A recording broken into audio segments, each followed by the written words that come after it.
Tigers nest, पीछे है ticket booth. तो थोड़ा सा मैं पानी पीऊँगा, it's water break. Bus station की तरफ मैं थोड़ा सा सिटी को एक्सप्लोर करूँगा। पारो में पहला दिन और मैं निकल पड़ा था अपने ड्राइवर भैया के साथ एक्सप्लोर करने टाइगर्स नेस्ट। जहाँ पे जो हमारे ड्राइवर भैया हैं वो एक गाइड भी हैं, इसलिए उन्होंने टाइगर्स नेस्ट के बारे में काफ़ी सारी जानकारी दे दी। सो अकॉर्डिंग टू विकिपीडिया दोस्तों, जो टाइगर्स नेस्ट उसे पहली बार बनाया गया 1692 में, जहाँ पे ये माना जाता है कि गुरु पद्म संभवा जो कि 8th या 9th सेंचुरी में आए थे, एक मॉन्क थे, उन्होंने मेडिटेट किया था यहाँ पे। तो गाइस, जिनके साथ अभी मैं गाड़ी में हूँ वो हैं तेंजिंग भाई, जिन्होंने बताया कि गुरु पद्म संभवा को इनवाइट किया गया था कुल किंग द्वारा या लोकल मिनिस्टर द्वारा 8th या 9th सेंचुरी में। एंड हुआ क्या था कि उस टाइम भूटान में 2 राजा हुआ करते थे, उनमें से एक जो राजा थे वो भगवान में बहुत विश्वास करते थे। तो लोकल 2 राजा के बीच फाइट हुई और जो पहले राजा थे भगवान पे विश्वास करते थे वो पूजा करते रहे, लेकिन युद्ध में उनका बेटा मारा गया। इस तरह की कुछ स्टोरी वो बता रहे थे। एज अ रिज़ल्ट जो पहले भगवान पे विश्वास करते थे उनका विश्वास टूट गया और उन्होंने सारे मंदिर एट्सेट्रा तोड़ दिए वहाँ के। तो एज अ रिज़ल्ट कहा जाता है कि उनकी आत्मा, मतलब ऐसा कुछ था कि उनकी आत्मा को ले जाया गया या ऐसा कुछ हुआ। एंड फिर बाद में उनकी आत्मा को वापस लाने के लिए उनके मिनिस्टर्स ने गुरु पद्मा संभवा को इनवाइट किया कि आप आइए और हमारी मदद कीजिए। तो इस तरीके से वो आते हैं और फिर वो अपने रिचुअल्स प्रैक्टिस करते हैं, ऐसा कुछ वो जानकारी दे रहे थे। सो गाइस, पारो से लेकर टाइगर्स नेस्ट तक जो कैब का फेयर होता है वो होता है 1500 to 2000 नुगुलत्रम। ये डिपेंड करता है कि आप कैसे बार्गिन करते हैं, इसमें आना जाना पूरा होता है।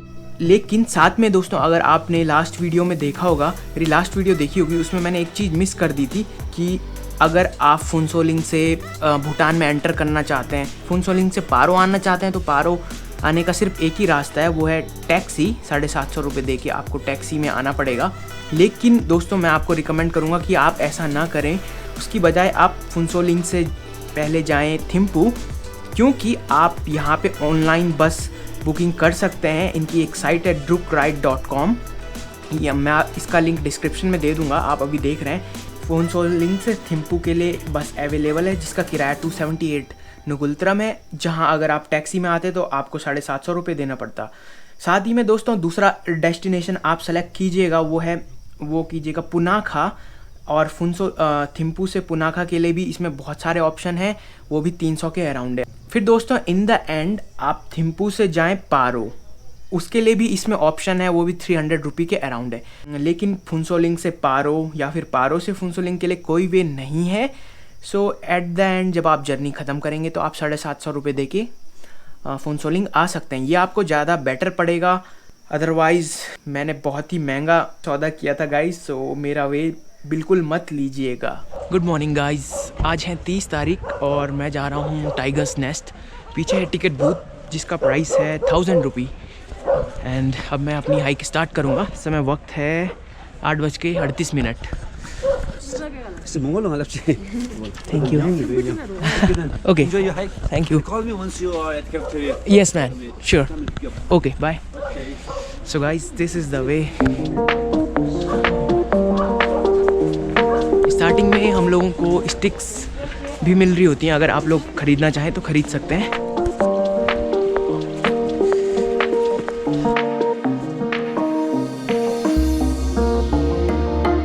सो गाइस, यहाँ पे पोनी सर्विस भी अवेलेबल है, अगर आप लोगों को इंटरेस्ट है तो आप लोग ले सकते हैं। This is the place. And जो टाइगर्स नेस्ट है उसकी हाइट है 3000 मीटर्स। एंड ऊपर बहुत सी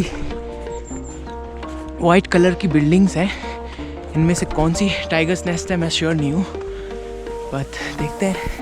और मैंने अपना सामान सारा होटल में छोड़ दिया है। सो आज फाइनली एक ट्रैक तो ऐसा है जो मैं बिना लगेज के कर रहा हूँ, otherwise most of the times मैं हमेशा लोड के साथ होता हूँ। यहाँ पे कुछ जानकारी दी गई है जो चिड़िया हमें ट्रेल के दौरान दिखेगी।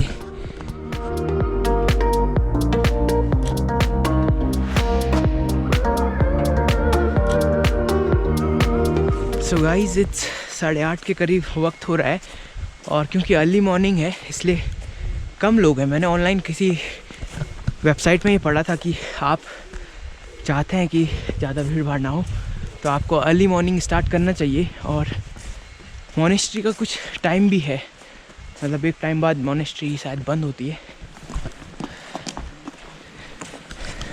Hello, good morning.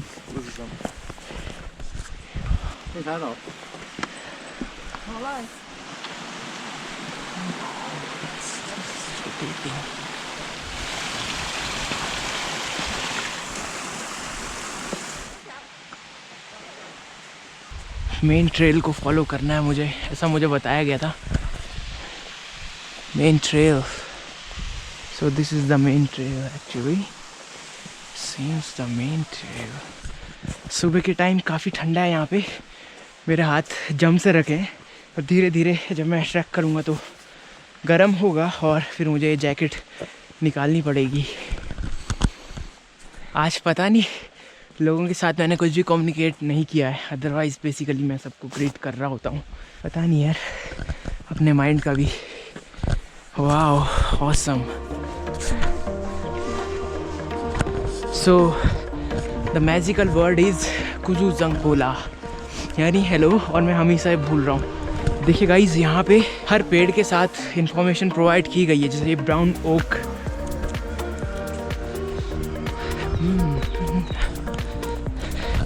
अभी तक ये जो ट्रेल है मेरे लिए आसान ही है, ज़्यादा ऐसा मुझे लगा नहीं है कि स्टीप है। धीरे धीरे देखते हैं स्टीपनेस बढ़ेगी।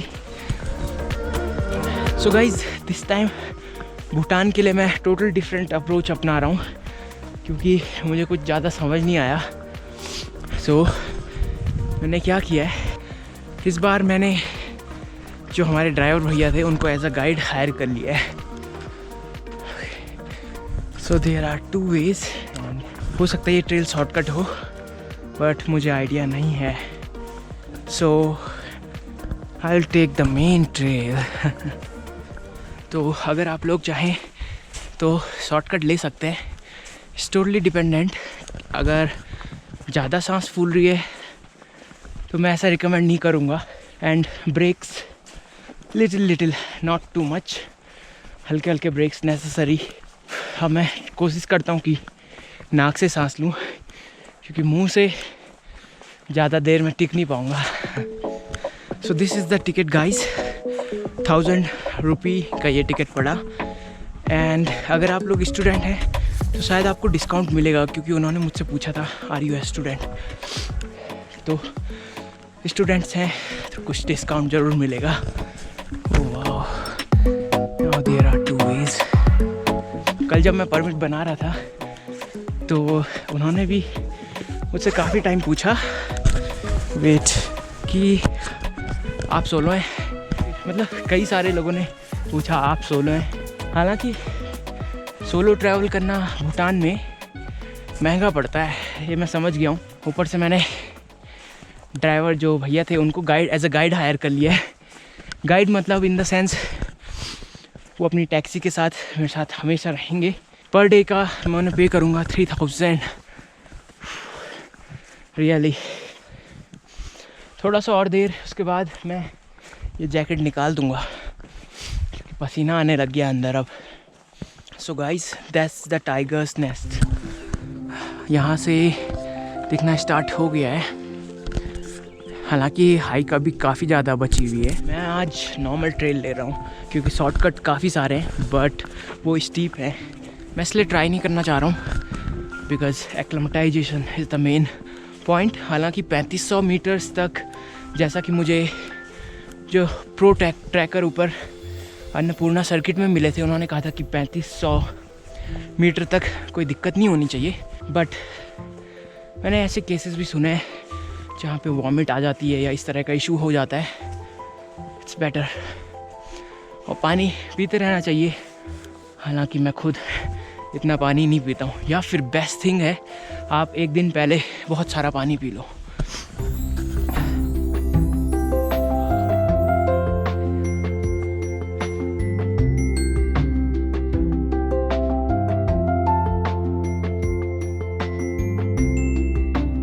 तो पीछे एक व्यू पॉइंट है जहाँ पे काफ़ी सारे लोग फ़ोटो खिंचवा रहे हैं।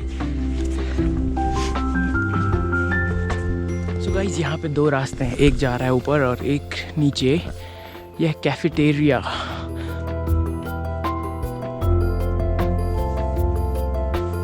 भूटान में एंट्री के लिए इंडियंस को परमिट की रिक्वायरमेंट होती है। हालांकि फुनसोलिंग में आप 5 किलोमीटर के एरिया तक आराम से बिना परमिट के घूम सकते हैं। क्योंकि फर्स्ट डे जब मैं आया था मैंने व्लॉग नहीं किया और इस समय एक ऑसम डॉग ने मुझे ज्वाइन किया है।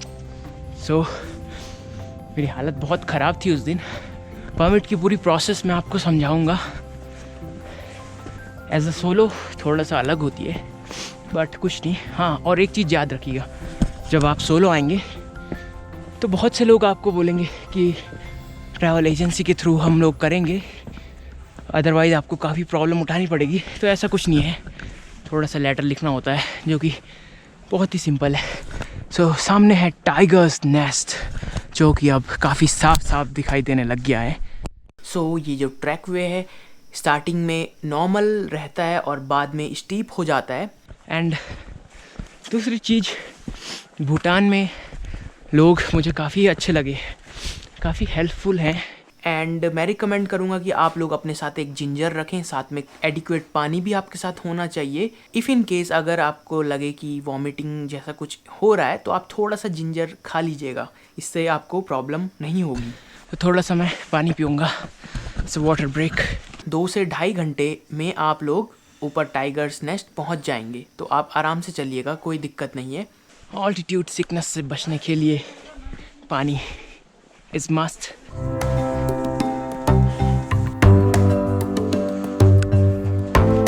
Tigers nest. So guys it shows Taktsang and इस तरफ को रास्ता होना चाहिए, तो मैं इसी तरफ को निकलूँगा। Taktsang, okay, tiger's nest. So guys जगह जगह पे इस तरह के पानी पीने के सोर्सेस अवेलेबल हैं, तो अपने साथ एक बॉटल ज़रूर लेके आएँ और वाटर को आप रिफ़िल कर सकते हैं।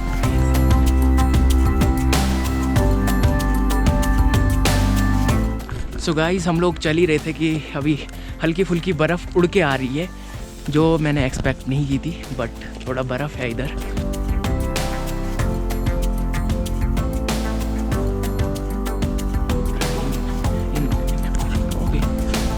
सो आपने नोट पढ़ लिया होगा, आपको अगर इधर आना है तो प्रॉपर क्लोथिंग के साथ आना पड़ेगा, अदरवाइज़ फ़ोटोग्राफी प्रोहिबिटेड है।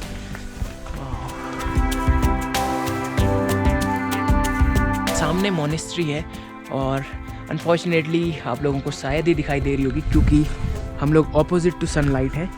एंड यहाँ से नीचे की तरफ हमें चलना होगा, सीढ़ियाँ हैं।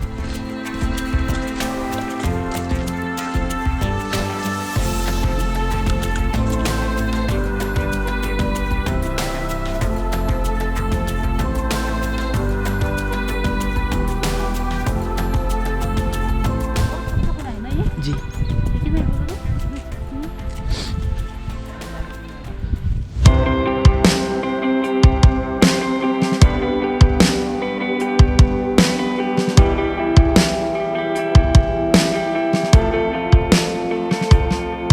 गाइस सीढ़ियाँ काफ़ी स्टीप है, तो संभल के चलने की ज़रूरत है यहाँ पे। और 10 बज गई हैं, तो 1.5 घंटे में मैं इधर पहुँच गया। सामने है मोनेस्ट्री।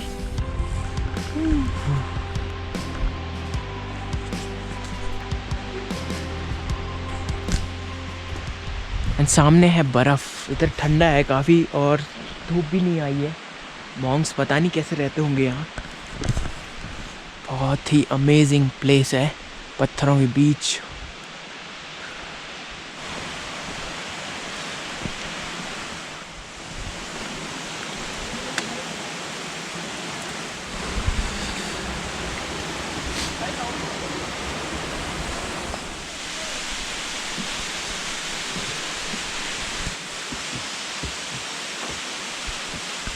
हाय। तो पीछे की तरफ केव है, उधर मैं सोच रहा हूँ बाद में जाऊँ, पहले इधर जाता हूँ। इधर nest, tigers nest.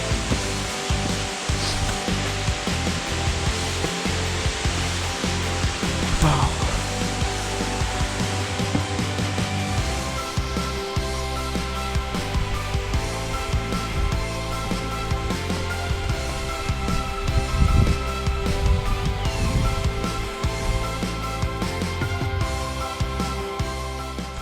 So guys मैं टाइगर्स नेस्ट से होके आ गया हूँ।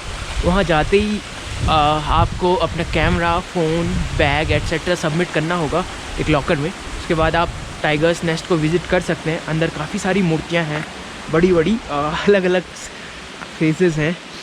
तो अगर आपके साथ कोई जानकार है तो वो आपको ज़्यादा अच्छी तरीके से बता पाएगा। अब वापसी के लिए काफ़ी सारी सीढ़ियाँ चढ़नी है।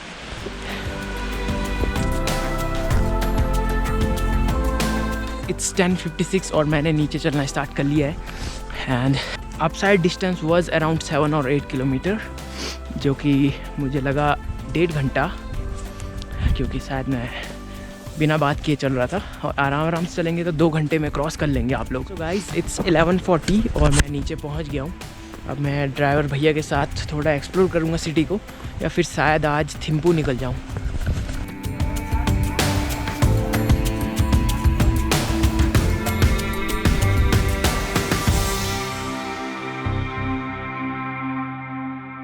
अराउंड ये एक फोर्ट्रेस हुआ करता था। When I read about this bridge I was singing okay that